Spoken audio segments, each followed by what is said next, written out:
What up, Rickey? Good morning, everybody. I'm your girl, Brad Tat Tat, and this is the Hot Spot where we bring you music, movies, and more. So let's get off into it. Snoop Dogg has reportedly acquired Death Row Records from MNRK Music Group. Now, according to Variety, terms of the transaction were not disclosed, but the acquisition of the Death Row brand is the first part of the deal, which will also see Snoop acquiring the rights to his music and unspecified other artists.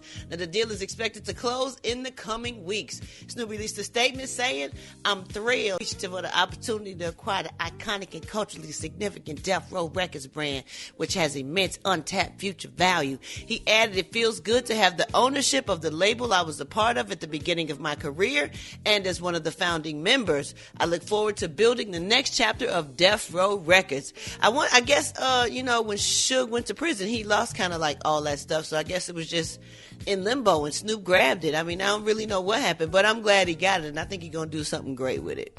Yeah. All right, y'all, moving on. Bob Saget, his cause of death was finally revealed yesterday. According to a statement from the comedian's family obtained by E! News, the former Full House star died of head trauma.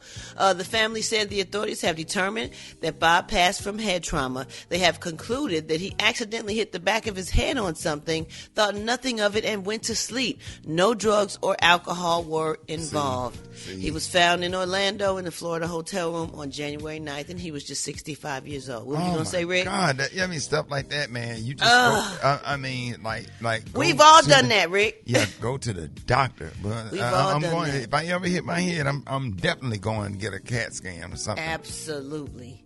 We've all done that, though. We've all just hit our head real hard on something and thought nothing of it. And thank God we didn't go to sleep. I didn't know it could happen like that. Probably had bleeding on the inside and didn't know. A concussion. And went to sleep and just internally bled to death. Ooh, Jesus. All right, y'all. Moving on. This past weekend, Rihanna visited veterans at the West Los Angeles Veterans Affairs campus to show her support to homeless vets. Now, activists and Mr. Checkpoint app founder Sinette Dervermont thanked her for coming and her amazing heart and time and energy. He wrote, "Thank you, Ed Bad Girl Riri, for pulling up with all the love and support, and most importantly, your ears to listen to veterans." He said she donated clothes, food, and she cares about the veterans. She cares about us, and she showed us, and she's going to take care of business. So congratulations to Rihanna. That made my heart smile. I thought that was really, really, really sweet. All right, well, he keeps his hustle going. Our boy Soulja Boy is releasing his own sneaker line dubbed Soulja Stars. According to Wrap Up, the sneakers will come in 3 colorways and will retail for $279. So I guess he's joining the ranks of Master P and other artists that have their sneaker lines.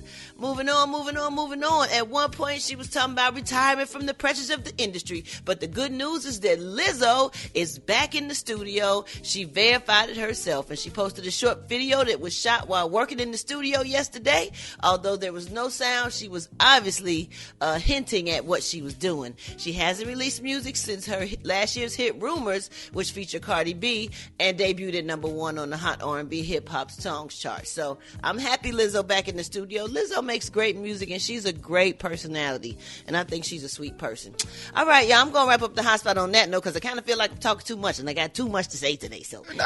I don't even feel like that. I mean, it was actually good. No, we sitting here, we listening, and just the way you articulate it, like when you be talking, and then especially when you put your own perspective to it, being an artist and being around people that we ain't never met. Yeah. Man, we be waiting on that, especially when we be doing songs that stay in your head all day. So, no, keep doing what you're doing. That's good. Okay, cool. Let me get one more in then real quick then, Rick. Jeezy, our boy Jeezy met up with an 11-year-old fan named Andre who has been battling cancer, y'all. He posted a photo of himself and Andre along with the caption, "Meet Andre. He's 11 and one of the bravest young kings I know." He added, "I met Andre on my flight to Memphis. Overheard he was battling stage 3 cancer and was on his way to Memphis for treatment. Offered him my first class seat so he can go get treatment like the boss he is. And taking his seat, I spoke with his amazing and strong mother. She told me how mighty of a fighter her son has been. I invited Andre and his mother to my show, and like a boss, he pulled up. Y'all, let's show Andre some love." Yeah. Ooh, that is so sweet. Yeah. That's what it's all about. Yeah, that warmed my heart, too. So we're going to wrap up the hot spot on that high note right there.